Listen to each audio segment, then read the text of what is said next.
오늘 말씀은 미가 7장 7절부터 20절까지입니다. 오직 나는 여호와를 우러러보며 나를 구원하시는 하나님을 바라보나니 나의 하나님이 나에게 귀를 기울이시리로다.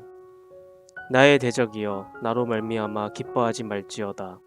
나는 엎드러질지라도 일어날 것이요 어두운 데에 앉을지라도 여호와께서 나의 빛이 되실 것이미로다.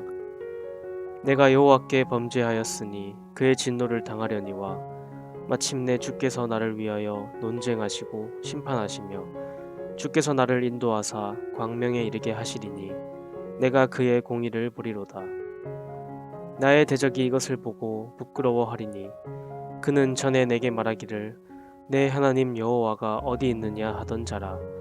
그가 거리에 진흙같이 밟히리니 그것을 내가 보리로다. 내 성벽을 건축하는 날 곧 그날에는 지경이 넓혀질 것이라. 그날에는 아스루에서 애굽 성읍들에까지, 애굽에서 강까지, 이 바다에서 저 바다까지, 이 산에서 저 산까지의 사람들이 내게로 돌아올 것이나 그 땅은 그 주민의 행위의 열매로 말미암아 황폐하리로다.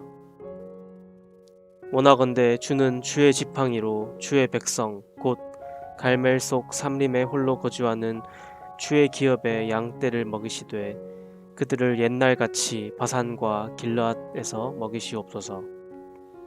이르시되 내가 애굽 땅에서 나오던 날과 같이 내가 그들에게 이적을 보이리라 하셨느니라.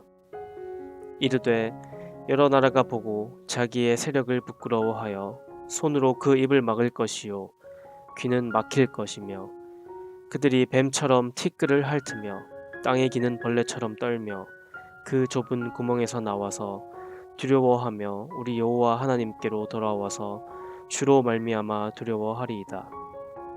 주와 같은 신이 어디 있으리이까? 주께서는 죄악과 그 기업에 남은 자의 허물을 사유하시며 인애를 기뻐하심으로 진노를 오래 품지 아니하시나이다. 다시 우리를 불쌍히 여기셔서 우리의 죄악을 발로 밟으시고 우리의 모든 죄를 깊은 바다에 던지시리이다. 주께서 옛적에 우리 조상들에게 맹세하신 대로 야곱에게 성실을 베푸시며 아브라함에게 인애를 더하시리이다. 아멘. 이스라엘의 죄악은 정치나 종교 지도자들만의 타락이 아니었습니다. 지도자들의 부패와 타락을 시작으로 하여 사회의 가장 기본 단위인 가정마저도 파괴되었습니다. 가장 가까운 관계인 이웃, 친구, 그리고 가족 구성원들마저도 개인의 욕망을 채우기 위해서 해를 가하는 관계로 변화하였습니다. 죄의 속성은 전부를 무너뜨려 파멸에 이르게 하는 것입니다. 이것은 이스라엘의 부패와 타락이 가득 채워져 더 이상 회복될 수 없음을 의미합니다. 요즘 연이어 보도되는 우리나라의 상황도 미가 시대와 다름이 없음을 보게 됩니다. 자녀를 살해하는 부모, 부모를 살해하는 자녀, 부패한 정치인들, 타락한 종교 지도자들, 이웃과 이웃을 서로 해하는 사람들, 이스라엘의 죄악상과 다를 게 없는 시대입니다. 그런데 미가 선지자는 이런 이스라엘을 바라보며 7절 말씀에서 구원의 하나님을 선포합니다.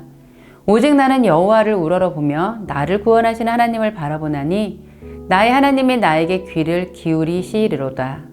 아멘이 절로 나오는 말씀입니다.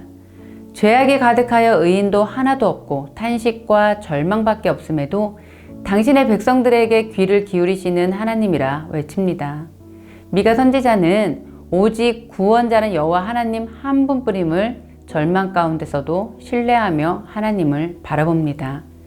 미가 선지자는 개인적으로나 이스라엘을 대신하여 하나님을 향한 큰 믿음을 보여주며 구원자는 여호와 하나님 한 분이십니다를 강하게 선포합니다. 그런 하나님을 바라볼 때 우리는 다시 일어설 수 있게 되겠지요. 이것이 바로 우리에게 소망입니다.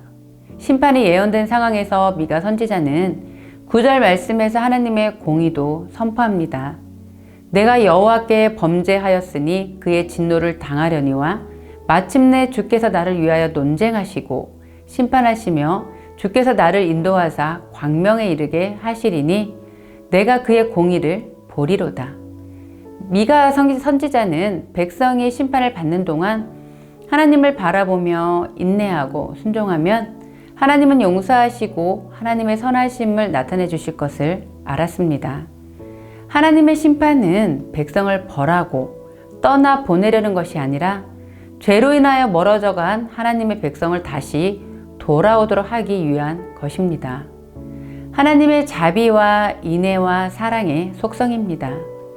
하나님이 우리를 향한 그 한결같은 사랑을 미가 선지자는 18절에서 찬양하기를 주와 같은 신이 어디 있으리까?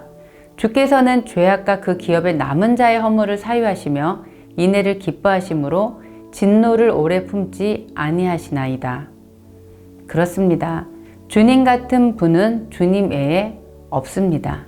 오직 유일한 여호와 하나님 한 분 뿐이십니다. 마지못해 용서를 베푸시는 분이 아니시고 죄악 가운데 있을지라도 진정으로 하나님 앞에 나아가 회개할 때 하나님은 우리의 그 모습 그대로를 기뻐하시고 받아주십니다. 우리가 죄를 짓고 우리가 지은 죄를 짓밟으시고 우리 죄를 깊은 바다에 던지시고 돌아오는 모든 자를 용서하시고 받아주시는 분이십니다. 이것이 값없이 주시는 하나님의 은혜입니다. 하나님의 속성을 모르면 하나님의 심판의 하나님으로 보여지지만 하나님의 속성이 값없이 은혜를 베푸는 사랑인 것을 알 때는 우리는 우리가 생각하지 못한 그 너머까지도 볼 수 있는 영적 눈을 뜨게 됩니다. 미가 선지자는 하나님의 속성을 잘 알고 있던 선지자였습니다. 심판이 예언된 그 절망 같은 순간에도 심판만을 본 것이 아닌 심판을 통해 당신의 백성들을 구원하시고자 하는 하나님의 값없는 사랑과 은혜를 알고 있었습니다. 그리고 하나님을 기대하며 찬양합니다. 하나님은 친히 인간의 몸으로 이 땅에 오셔서 우리를 위해 자기 목숨을 내놓으신 분이십니다. 이유는 딱 하나입니다. 나를 사랑하셨기 때문입니다. 그래서 오늘은 주님의 그 사랑을 우리 마음 가장 귀한 자리에 모셨으면 좋겠습니다. 내가 가장 중요하게 여기며 마음에 둔 그 자리에 주님을 두신다면 우리가 바라보는 것들이 분명 달리 보여지게 될 것입니다. 미가 선지자처럼 절망의 애가에서 구원의 하나님을 선포하며 찬양하게 될 것입니다.